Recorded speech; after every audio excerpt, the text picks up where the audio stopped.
A ver, cuando uno piensa en la era georgiana, ¿qué se nos viene a la mente? Salones de baile, las novelas de Jane Austen, una elegancia increíble, ¿cierto? Bueno, pues esa es solo una cara de la moneda. La realidad era muchísimo más compleja, estaba llena de contradicciones y, para ser sinceros, era bastante más extraña. Bueno, vamos a meternos de lleno en esto. Es que es como si fueran dos mundos paralelos. Por un lado, sí, las grandes ideas de la Ilustración y los modales refinados, pero por el otro, tenías la locura por la ginebra, un sistema de leyes brutalísimo y, bueno, alcantarillas a cielo abierto. En este análisis vamos a explorar justo esa contradicción, cómo un periodo pudo ser tan elegante y a la vez tan salvaje, y cómo esa mezcla tan explosiva terminó por darle forma al mundo que conocemos hoy.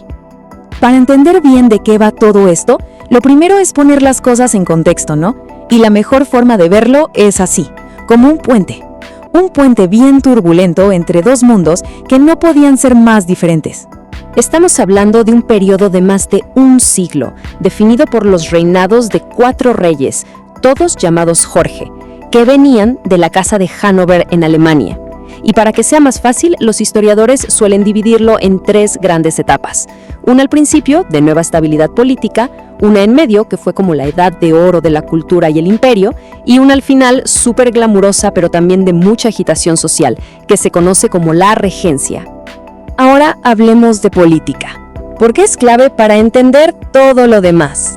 ¿Cómo es que esta nueva dinastía, que ni siquiera era inglesa, llega y cambia las reglas del juego para siempre, convirtiendo a Gran Bretaña en una potencia mundial? Imagínense la escena. La era empieza importando un rey alemán, Jorge I, que apenas se hablaba inglés. ¿Y qué pasa cuando el rey no se puede comunicar bien? Pues que el poder se empieza a mover hacia otro lado. Esto, sin querer, fortaleció al Parlamento y permitió que un partido, los Whigs, que representaban a los ricos y a los comerciantes, tomaran el control.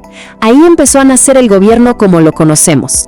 Y aquí viene un dato curioso que me encanta. El puesto político más poderoso de Gran Bretaña, el de primer ministro, nació como un insulto. Así como lo oyen.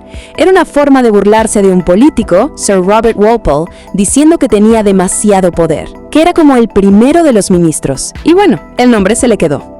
Toda esta estabilidad política que estaban consiguiendo en casa les sirvió de plataforma para lanzarse a la conquista del mundo.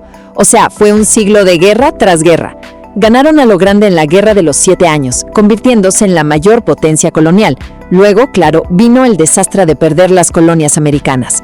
Pero al final se consolidaron con la victoria sobre Napoleón en Waterloo. Pero claro, todo este poder y toda esta riqueza que el imperio estaba acumulando no se repartía por igual, ni de cerca. Esto creó una sociedad de contrastes brutales, de verdad, brutales. Una de elegancia contra miseria. Para los de arriba, para la aristocracia, la vida era, bueno, una fiesta constante. Un ir y venir entre política, fiestas lujosas en Londres y el famoso Grand Tour, que era un viaje de meses por toda Europa. Era el mundo del lujo y del derroche total. Pero para la inmensa mayoría de la gente, la vida era todo lo contrario, una lucha diaria. Y para colmo, vivían bajo un sistema legal aterrador, conocido como el Código Sangriento. Más de 200 delitos, muchos de ellos menores como robar un trozo de pan, te podían costar la vida. Y adivinen a quién se aplicaba casi siempre, a los pobres. Y esta brecha social no paraba de crecer. Por un lado, empezaba a surgir una clase media de comerciantes y profesionales que buscaba una vida cómoda y educada. Y por el otro, tenías a la enorme masa de trabajadores pobres, con sueldos de miseria y siempre con el miedo de terminar en los temidos workhouses, que eran básicamente prisiones de trabajo para indigentes. Y aquí es donde la historia se pone fascinante, porque de toda esta tensión, de estos contrastes tan bestiales, surge una explosión de creatividad e innovación que no tiene precedentes. Se estaba construyendo literalmente un nuevo mundo de arte y de ideas. Esta época creó un estilo muy particular, muy reconocible. Si han visto fotos de ciudades como Bath o barrios elegantes de Londres, saben de lo que hablo. Esa arquitectura simétrica, luminosa, los muebles de maestros como Chippendale o los retratos de artistas como Reynolds que capturaron a la perfección a esa élite. Pero la creatividad no se quedó solo en lo visual, ¿eh? Fue la época en la que nació la novela moderna, la novela como la conocemos hoy. De repente, gracias a autores como Daniel Defoe o la genial Jane Austen, había una forma de meterse en la cabeza de la gente, de entender sus preocupaciones y de criticar las costumbres de la sociedad. Y mientras todo esto pasaba en la cultura, algo todavía más grande se estaba cocinando: la revolución industrial. No fue una sola cosa, fue como un efecto dominó. Primero, mejoras en el campo, que generaron más comida y gente disponible. Luego, inventos que empezaron a mecanizarlo todo. Y finalmente, ¡pum!, la máquina de vapor, que lo cambió absolutamente todo para siempre. Ok, ya vimos la política, el arte, la desigualdad, pero ahora vamos a la parte divertida, al lado B de la era georgiana. Porque esta gente era rara, maravillosamente y, a veces, terroríficamente rara. Miren esta pregunta. Parece simple, pero la respuesta nos dice muchísimo sobre la época. Entonces, ¿qué diablos era un macaroni? Y no estamos hablando de la pasta. Un macaroni era el equivalente a un influencer de moda de la época, pero llevado al extremo.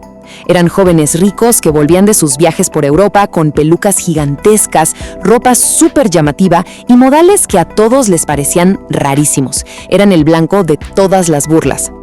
Pero la cosa no se quedaba ahí, ¿eh? Había de todo. Estaba la locura de la ginebra, una verdadera crisis de salud pública por el alcohol barato.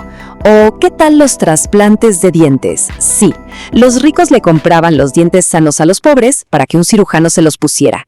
Y ni hablar de los parches de belleza, que eran como lunares falsos que se usaban para mandar mensajes secretos según dónde te los ponías.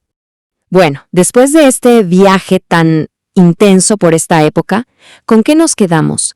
¿Cuál es el legado real que nos dejó este periodo tan lleno de contradicciones? La mejor forma de resumirlo es así, como una lucha constante entre dos fuerzas opuestas. Tenías las ideas más brillantes de la Ilustración y al mismo tiempo supersticiones de lo más salvajes. Tenías una elegancia que quitaba el aliento y a la vuelta de la esquina, una pobreza que te rompía el corazón.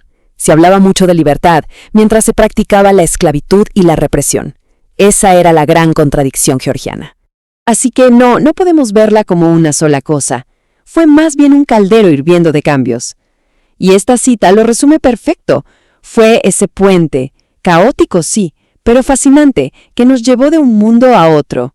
Al final, el punto clave es este. La era georgiana puso los cimientos del mundo en el que vivimos hoy. Así de simple. La economía industrial, el sistema parlamentario, el ascenso de la clase media, todo eso nació ahí. Y ojo, también nacieron ahí muchas de las tensiones y desigualdades con las que seguimos lidiando hasta el día de hoy. Y esto nos lleva a la reflexión final, a esa pregunta que queda flotando. La era georgiana construyó un mundo de supuesto progreso sobre una base de profunda desigualdad. Y la pregunta que debemos hacernos es, ¿qué tanto ha cambiado la historia en realidad? Suscríbete al canal